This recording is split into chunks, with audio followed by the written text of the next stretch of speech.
as I waited to my husband, bringing everybody out. It's not your husband. Yes, he's bringing your husband. Right.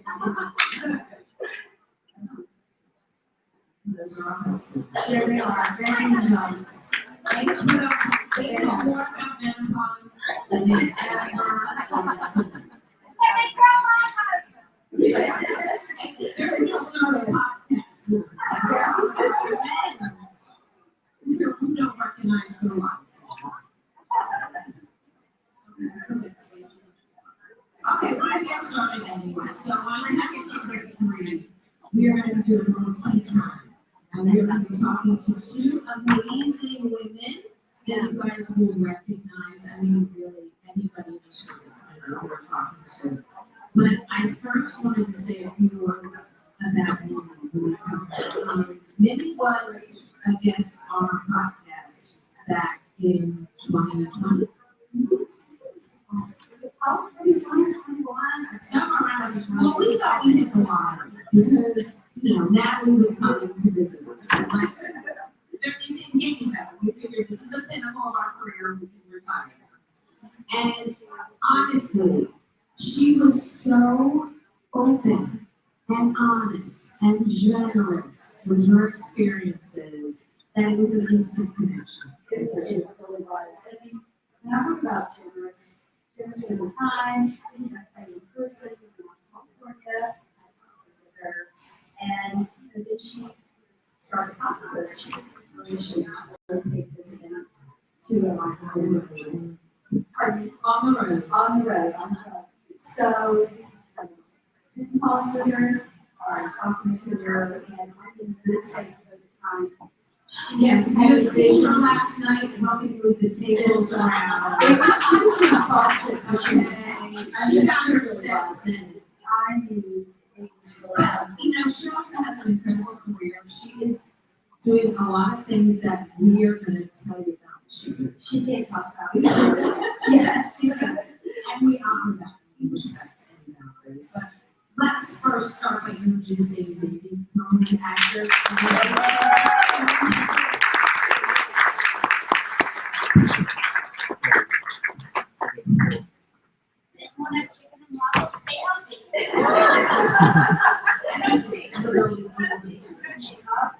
So our next guest, okay, I would also. She's fangirling at the moment. I know. Any of you that grew up in the late 70s, whoever gave you your articles and just how she just kind of justice never believes in everything. Like that. Okay, so we have a lovely visitor today.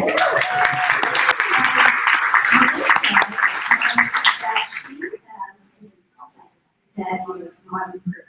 We're going to talk all about that as well. And she also has a podcast.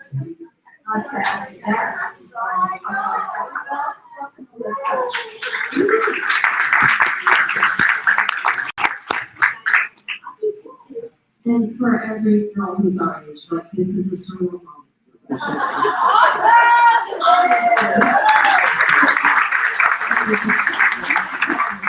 So they both went in for this. You didn't have to go,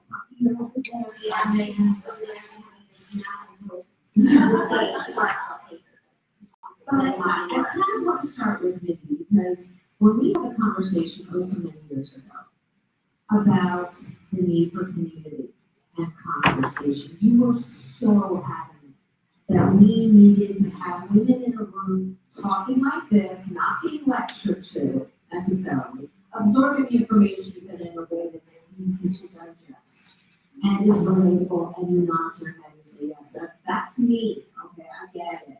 And you were so, just had the strongest opinion that we were the ones who were supposed to take this and do this. Can you talk about why you felt it was so important to have a community at this age in our life? Oh, no. I felt that way because that's what was happening in my life. I'm 57, but around 55, I had a life change, and nothing dramatic happened. It happened before I was 7 years dealt with what I call was cancer that just kept giving, and kept coming back in different forms. And because of that, my life changed in every way, career-wise, financially, emotionally, psychologically, and I just thought, talking about our first families when talking about giving and receiving. You know, on my 50th birthday, my friends would look at and on me and said, if you could just receive for the next 50 years, the amount that you've given the first 50, it would be enough. We would love that. I was always the friend that people come to talk about things that you don't talk about. Cancer. I was very vocal about it to my friends. Face is mesh, extrovert. I'm an introvert. So, just a lot that I usually, this is terrifying. So, anyway, about the giving and receiving, and I just decided to reinvent myself. What my parents are so cute and said, and I was to me and mom that talk about it. You just have to believe a thought for yourself. And it's so lovely for people who know you say that. But why I felt that way is when we were doing the podcast, I'm a friend that talks about health stuff, talks about money stuff, talks about sex stuff. Things that we're all thinking about, and wouldn't it be great to just like talk to more than just one or two girlfriends about it. And so when we had the questions that you asked me in the time of my life that you asked me, I just said, you know, I just aged out of perpetrating the fraud. I've aged out of pretending. I have aged out of people saying, well, after 50, it's just in my life. And I'm like, really? I'm kind of just getting started. We're talking about the last panel, stay healthy. You know, on that road that needs, you have cancer. Oh, that can affect my health. That kind of, I'm that kind of person where it has to be something like that for me to start doing something. And I found it works for me. It does not work for everyone else. But it works for me. And so I started to take healing with my own health back. That led to emotional. And one of the reasons that is one of the reasons it's so special that I'm sitting here next to me is because we met each other for 45 years ago. And we're friends. But she's one of the reasons, you pick up where you left off. And a couple of years ago, we had a conversation. And it's so wonderful to have new old best friends. It's never too late to sort of reconnect with people that you miss or wonder what happened to. And it's so funny because we were talking to a mutual friend, Nancy McKeon, played Joe. Same thing happened to us. We sort of drifted apart, and about 5 years ago, found each other. I'm like, where have you been? Where have you been? And she's become, one of that group. But I think what I love so much about what you and Bridget talk about on the podcast is anything you all Google. You need help answers? Google it. You need to know who someone is? Google them. This more like psychological and emotional component, which I think is only meant to really find with each other, talking about things with each other. And this whole dimming the light is bullshit. Because I'm not like a truck driver, excuse me. It just really is. We talked about it last night about unplugging. I'm like, plug in and get me an extension cord. Thank you. I can't promote what I've just done, but she's busy. She's very busy. But I will tell you, I will drop some names that I just worked with. I'm not gonna say it, but I will just say who I worked with. This is a new project. Anyway, Addison Danny. Kristen Wayne. Laura Dern. Carol fucking Burnett.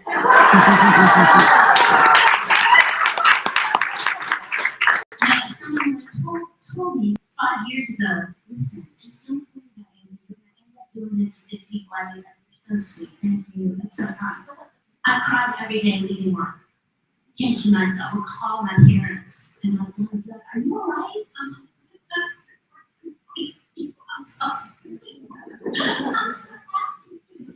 And it kept giving, and it's kept giving, and it hasn't stopped. And it really was all about coming forward. Here's where I am. I'm 57. I'm going gray. I love it. You don't like it. I'm sorry. I love the whole invisibility thing. It's happening to me. Only when I speak, they're like, oh my God, I think I know who you are. But if I don't say anything, it's right here. They go right past me. It's the most incredible. I'm telling all of my actors friends, you don't want to get recognized? Go gray. It's amazing. So I am so thrilled that Melissa is here because most of this panel is now going to be really about her because she has so much to share with you guys. But I'm so in love with these ladies. I really think they're going to change the way we talk to each other. I really, really believe that. And I'm going to work tirelessly to make that happen.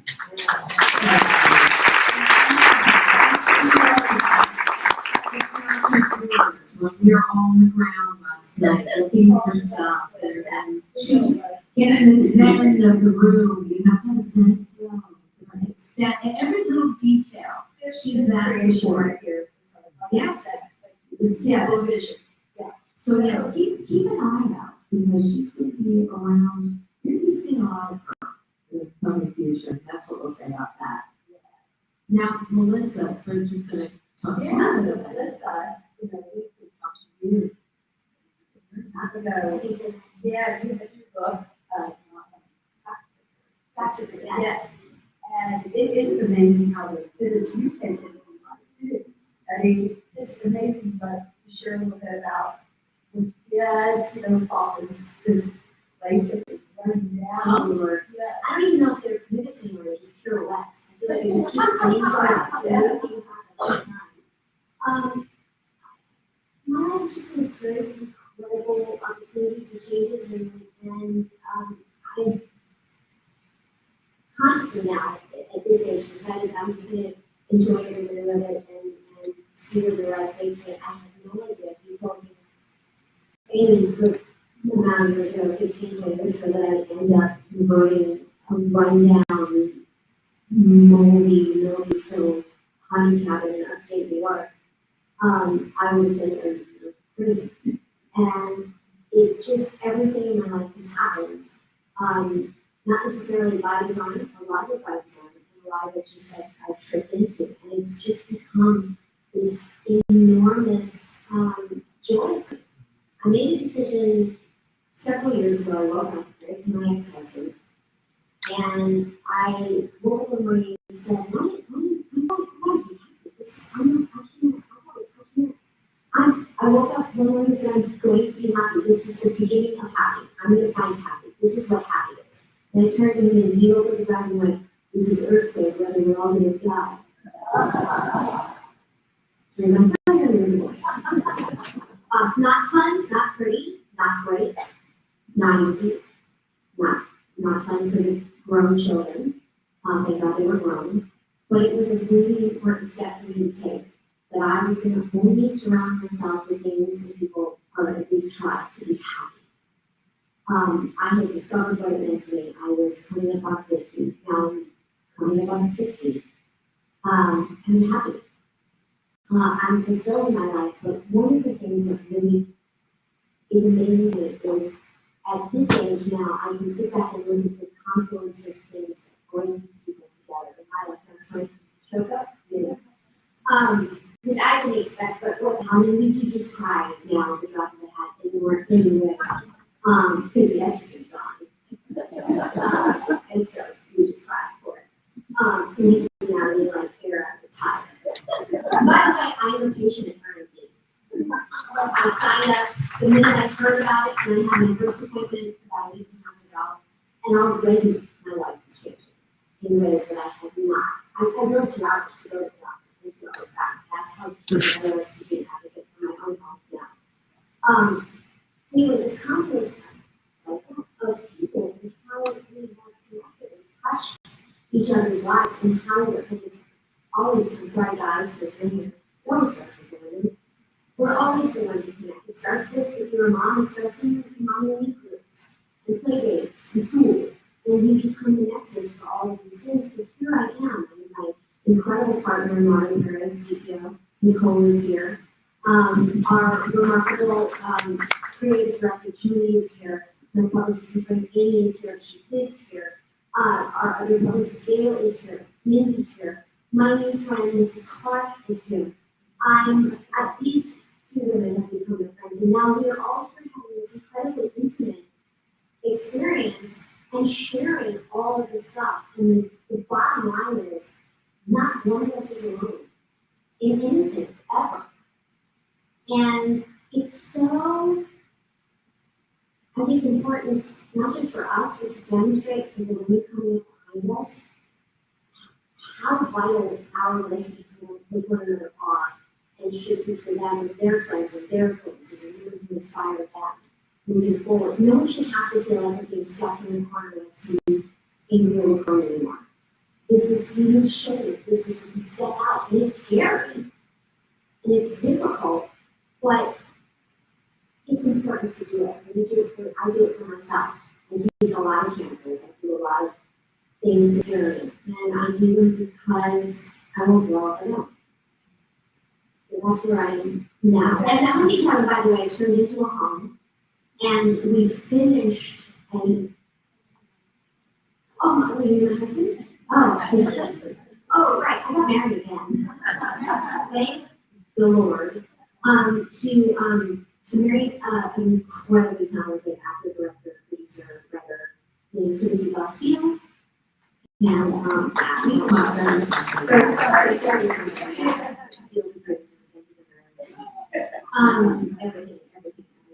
And he's a big part of me happy.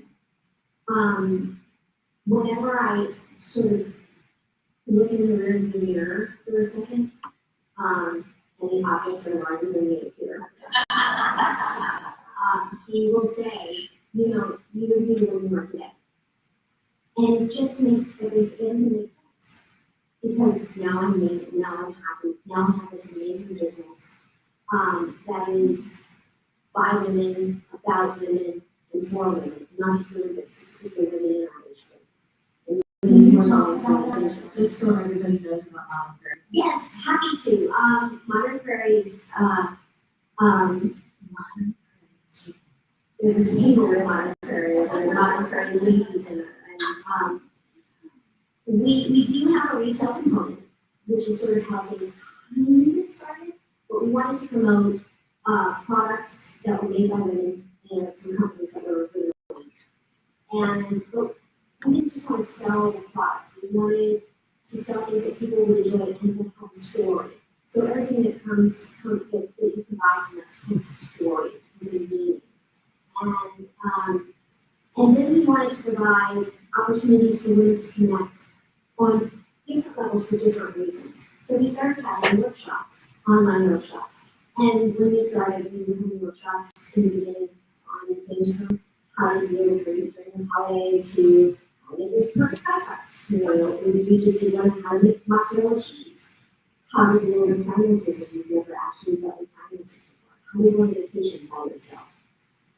And the conversations, I mean, there's so many more. And we watched this incredible community, like this room, which now feels like a fun club of, I don't know, we've all sort of been hanging out together all day. And it's not like we're just here to hang out. It's not like a high pressure situation. And that's what the Modern Prairie community has become. And women are starting to meet one another and go out and do things together, not just have conversations on the app. And they're sharing information about what their bodies are going through, how their bodies are changing, and whatever transitions they're going through.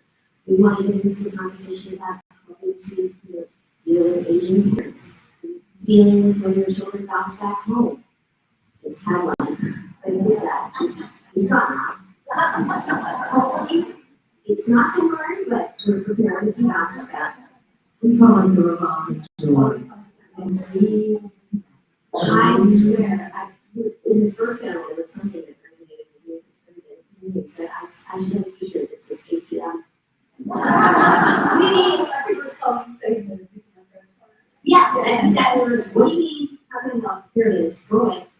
Love you. I actually said to my son, and this is totally non sequitur recently, I really don't want to have to do it anymore. Tell me, I'd like to hang out with you. I don't have to tell you to do things, go brush your teeth. Boring. It's a boring story, son. Don't call me mom. I mean, that's what you want to hang out here, that's great, but beyond that, go, please. So you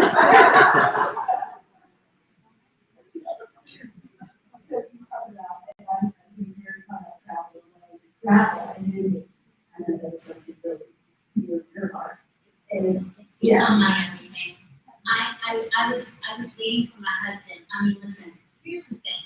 I'm 57, and without getting too personal, I've had a wonderful personal life.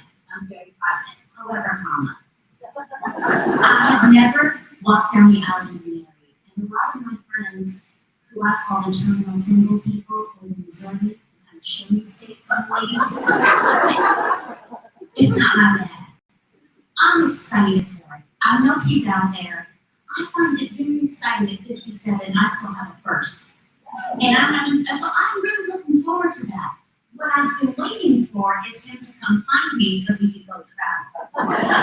And what I realized again around 52 when I started to really feel physically better is what the hell am I waiting for?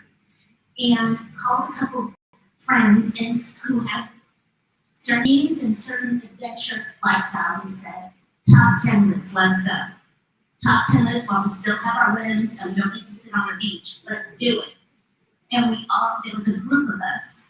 My two best friends, Brent and Josh, was a couple little grandpa in 1802. We have a farm together and business together.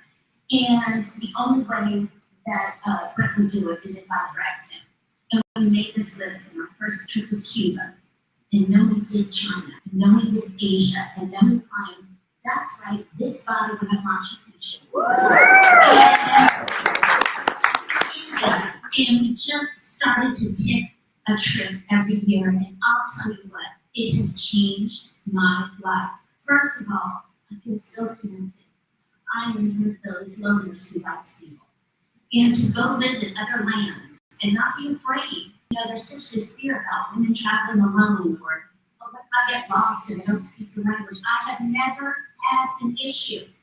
There is someone who will help you. I've never been a woman in despair anywhere in this world. People see that you're traveling, they're thrilled to see you there, and they want to help you. There are travel agents. I almost pooped my pants out there in a good way. There's a constitution to again. When she said travel here, it has come on board. Yes, As a sponsor. Our Tours is a sponsor of our event, so please check out your bags. We'll have lots of information on that. I mean, if you haven't done it, if you have all these fears, fear is just false evidence appearing real. That's my little mantra, right? Okay. Just get on a trip. It doesn't have to be far. That's why we started with Cuba, right? 30-minute home back to Florida for the guys, okay? Like we can do. It has been the best thing I've ever done. I have never felt so a part of the world in going to see it. And sometimes a state like Kentucky, not being you might need a passport. Sometimes a state like North Dakota, this is America. It feels so it doesn't have to be, you don't have to cross an ocean. You know, it's like each of these gorgeous 50 states of ours is like a different country. Really, if you go and investigate it. So you can start small, but if everyone asks me one piece of advice, get yourself on a trip. Period, full stop. Whatever you're afraid of, it's not going to happen. I promise. And when it happens, the plane gets canceled, or this happens, I can't tell you the esteem that I've built. This sense of self-confidence. And you're like, I don't want to travel with anybody but me. I'm having such a good time on a trip. Please, whatever you can do, get in a car, get on a plane, get on a boat, grab a friend, go yourself, plug into a group. I talked to a couple of people who walked in this room alone, and I'm like, you are my person. You are my person when you walk into a place like this by yourself. I see you. I so see you. I am you. And I love that. Don't be afraid. And I'm on Instagram, call me, I'll meet you there. Wherever you're gonna go, I'll meet you there. And she means it. She She actually does that. She's most she really is much fun. That's it. We've gone on little trips and met in places more for work than anything else. So, no, but but we do have fun. I mean, we're Just making sure. we actually, in our gatherings that we go to, we're two that we're the most rebellious and kind of go off and do our own thing and hang out together and don't join much. And maybe get in a little bit of trouble. That's the fun. Yes, exactly. And So, trouble looks a lot different at this age than it did. When I say trouble, I mean like, staying on past 10. yes.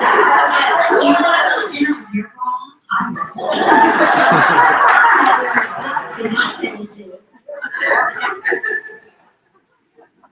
Who wants to hold a puppy? So at this stage of life, so what do you find joyful? What brings you the most joy?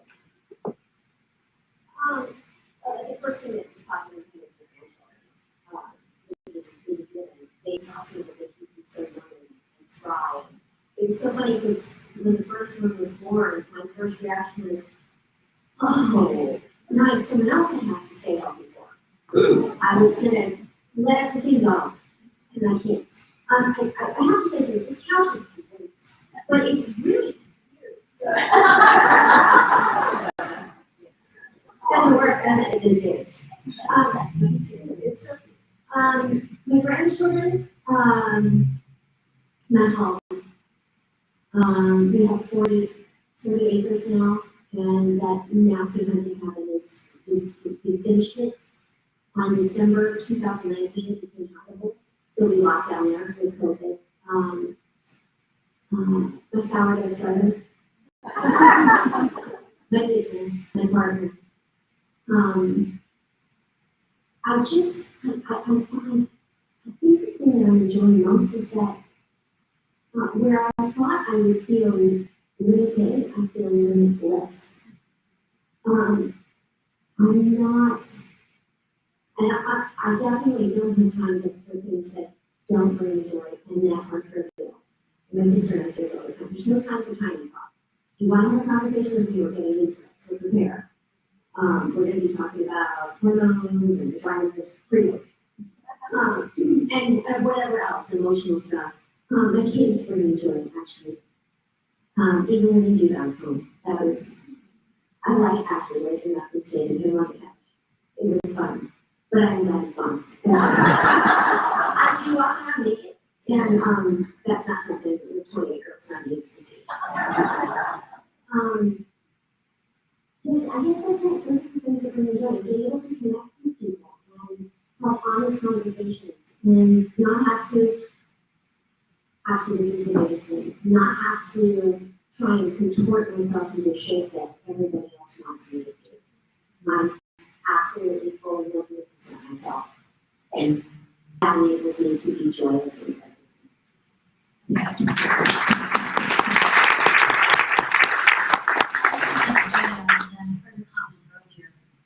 How women can be, competitive and not for and I really have not found that getting older. And also just showing up as myself. And you attract, it really is that law of attraction that, God, do whatever, I don't practice it. But that sense of what you put out, you get back, is also the people and energy. I'll say, I just aged out of being a people pleaser. And it doesn't mean I don't please people. I please people who get me and who please me in return. And that energy has come back. I have better, closer, deeper female friendships that is also translated to my relationships with men. Much easier to do that. They're not at fault for anything. I take full responsibility for my life. So no man, so my guy friends, and hopefully my husband, she keeps saying that, I don't know. And I'm grateful I'm going to attract the person now, and he's getting this Mindy and not the Mindy before. Because I try to be. I do sort of have these incredible people around me. And I think that's very attractive. And people who feel competitive or threatened or weirded out or intimidated, all of those things are, they don't come near me. They just don't come into my orbit at all. So.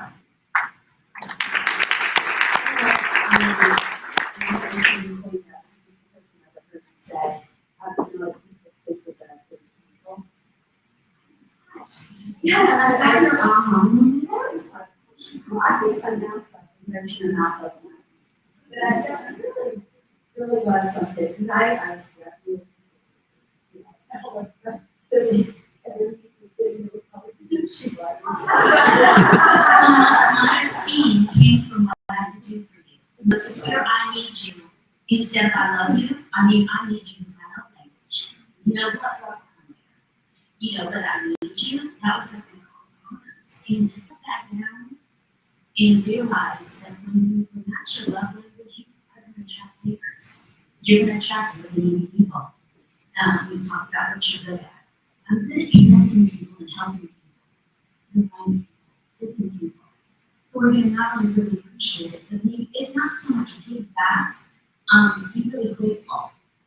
You know, and I found that when I was sick too. It's like kind of a rock. And the rock starts to crumble. And you know what everyone around me did? They didn't take care of the rock, they went to find another rock. Well, they were just being themselves. It wasn't, you know, it's like, how do I expect other people to take care of me when they can't take care of themselves? Right? So it's that whole sense of like dropping off what really is not serving me. So I always start out every relationship, every work job, everything. Is this in my own best interest? Simple question. Is it yes or no? Is doing this in my own best interest? Yes, full steam ahead. No, let me think about it. Yeah, let's keep it positive. Like small behavior in there. I feel more vulnerable, a little needy. Just sit down and be with yourself, you know? And so all these things, again, you tell me at 30 to do this, not happening. Tell me in my 40s to do that. It's still not happening. I really love being needed. It was where I got my esteem. It's where I really had my sense of purpose. And all of that after I turned 50, which is really changed. I wanted to ask Melissa too, because we talked about this on the interview, that there was a point where you just kind of embraced the aging process, that you, I'm just saying, but there wasn't always that point. There was that point where you felt like inauthentic and who you were, but you kind of had this tipping point where you're like, no, I'm just going to embrace who I am in an authentic way. Yeah, can you tell that story? I just, I suck. I actually was a picture of myself. I sucked at really good. And I was doing everything I can to stop aging, which, as we all know, is fruitless and useless because you're going to age no matter what happens. And also, living where I was living at the time, for me, Los Angeles is a lot of pressure. Because there's so much emphasis on youth and staying young and staying, and that those are the things that we can follow and find and useful. And so I did all of the things. I had fillers and Botox, implants, I went through the full 9 yards, and I saw a picture of myself on the red carpet. And hand to God, and if you Google this, God bless Google, you'll see it. I look like Carrot Top, the comic. It's not a good look, even for him, but especially for me. Really not good. And I was looking back and what am I doing? And also the time that it took to maintain that. And coincidentally, at the same time that I was sort of reevaluating the assessment, I met my husband, who, when I said, I'm thinking I might want to get the comparison with do it. He said, I'm thinking I don't want to do it, just do it. And I'm thinking I might not want to color my hair anymore. Oh my God, I can't wait to see what color that's going to be. So that lesson helped, but I was determined that this is who I was going to be and what I was going to do. And actually, so much of it just got validated again by my appointment with Dr. Casey and Heidi. We were talking about all the issues of the glamour, and we came to weight. And I said, there's like fullness and there's bits and there's like I've never had before, and I'm not going away. And there's really, there's not. I've tried everything pretty much. There's a couple of pounds, but I'm really which is, but it doesn't really go away. She said, well, wait, you're actually a perfect weight for your age and your career. And she said, we're going to do blood work and we'll see what's going on there. She said, but you know how to do it, right? And I said, yeah, but I don't know. I said, and I really feel good about myself, but then sometimes I look at pictures in a magazine of my contemporaries who are the same age as me, that there's no size 2, and they're often parts fashion made, they're little dolls and little things and stuff, and all I have to look around. I'm not, it's different. It's a bit bigger, and so am I. And it just sometimes I feel bad when I see their pictures. And she said, do you want to spend the time it takes to look like that? Is there anything else you'd rather do?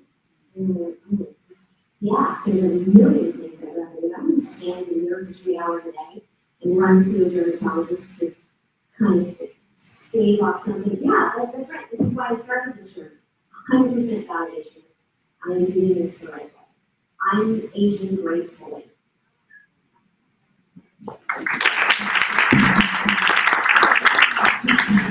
Do we have time for a few questions? Oh, that's enough And I wanted to time. say I'm not a doctor, a dermatologist, or a cosmetologist, but if you see anti-aging anywhere, that is a marketing ploy. There's no such thing as anti-aging. We're doing it, sitting here. Yeah, so I find, to be honest, there's very little. Say there's little, Aging is death. I was gonna say, there's little things that bother me. That's not true. But it really irks me to see anybody using words like anti-aging. I find it horrifying. You know, it's really just saying like, you can stop that. No, I can't. I really can't. So anyway, that's just my 2 cents. I really hate that. Ladies. Oh, That's the big one. It's just, who does that? People sometimes don't, they just don't hear the word coming out of their And face. they think it's a compliment. You're like, you look good for your age. Oh, you're cute for that, yeah. Yeah, that and they have the body for that. Everybody has the body for that, whatever that means. So let's see if we have any questions. We'll do a couple of quick ones. Yes, there you go. First purchase.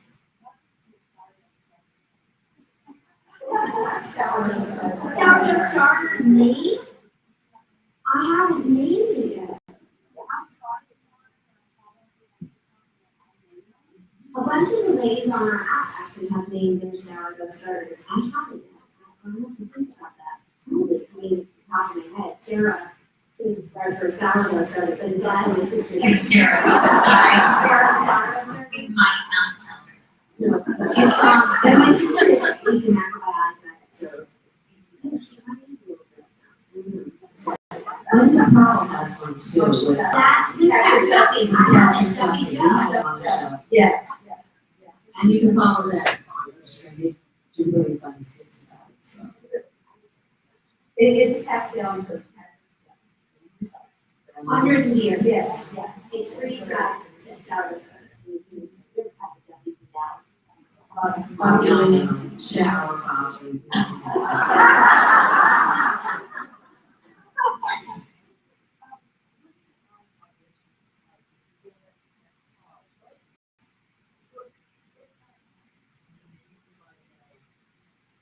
It's fantastic. It's so different now.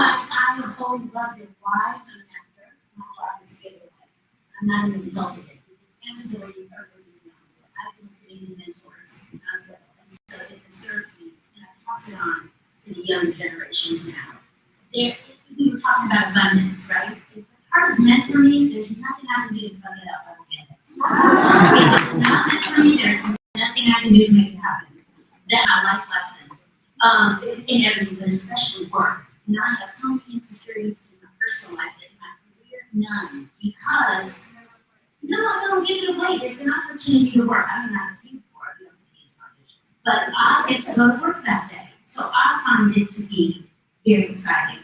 And you know, it's one of those things, it's an odd, it's an odd thing too. I mean, for us, by the time you get an audition, you've already been filtered through. You have maybe 1 of 20. So we have already won. Out of all the actresses in all the money, I'm 1 of 20 that gets the audition. Shit. You know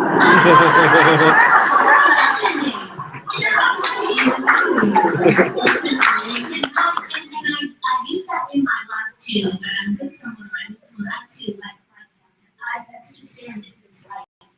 Awesome. Person, holy hell, that's the coolest thing ever. And I realized on my worst days, it's someone's dream day. I mean, what life, right? When you really live that, my worst day on the planet is probably someone's dream day. That kind of shit. And humility, to me, to stay teachable, to stay humble. So it makes any opportunity, even if I'm not this job, an exciting thing to do. Yes. Well, especially when you look like this. This is also part of the gift of aging. My friend Tara and I, who've been working since we were 16, okay? Since I was 13. I have to tell you, we're in James's parts. That everyone else was plucked and tucked and sucked. They don't go get planted right in or a little brainy. Get the lid. Don't be serious. Whereas I used to get nervous auditioning, which is why I was taking my hand going, oh, it's terrible. At this age, I'm like, here I am. Alright? Fine. You know, see ya. I have other things to do. No, they smell it. They smell that you are just giving it away. And they're like, we want them not to tell you this latest job that I got. But one of the producers said it was between you and one of the actors. First of all, we love you and we're huge fans. But really, it was we asked about your reputation. You don't want to work with these. And everyone we talked to said, oh my God, she's incredible to have on the set. So I have my talent and I have my reputation. And I think we can all identify with that in whatever we do in our lives. That's all I've got control over. And it'll get you there. I'll kind and persevere. Absolutely. Also, another thing that comes with you just not giving enough anymore with auditioning too is you don't do things like I did when I was younger and going to audition for something you really admire. And then as you're walking out the door, you walk into the statue, by the door, knock it over, cut your face open, and trip on your way out while waving goodbye and saying thank you for seeing me, which is a true story. I did end up getting that part too. Just because I did a full Lucille Ball on the way out. But it really did hurt myself too. So, now I just kind of glide on out. Bye. They will make out with the best of it. On that note, yes. So we make sure, guys, that you see our news and giveaways. And 2 of the giveaways are some products from Modern Prairie. So I'm going to thank Melissa for being so generous to donate those for the giveaway. There's a set. It was Nicole. Nicole, I'm so generous to ship them to my house. Thank you. But there's a set on top where you can see what it is, and it will be in the giveaway. So we'll tell you how it's very easy, but we'll tell you closer to the end. We would truly love to thank you for Melissa for coming up here and sharing.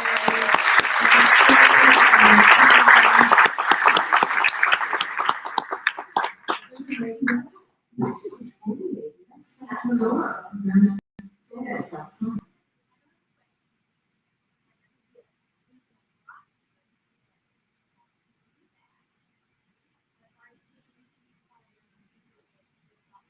Thank you.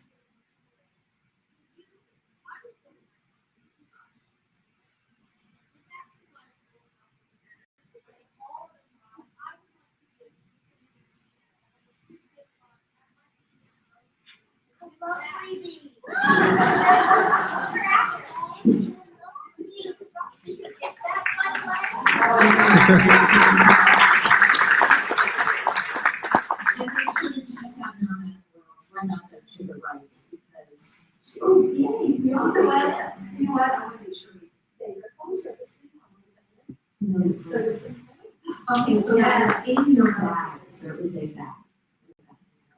but I worked for Muslim Kettle, which is a tea company out of New York. And they were so incredibly generous with us and the tea bags that are in there.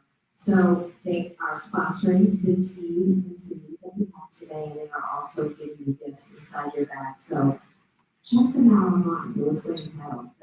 It's definitely, and they have 3 stores in New York City where you can go and sit and have tea. So, okay. And we'll be back in about 10 minutes.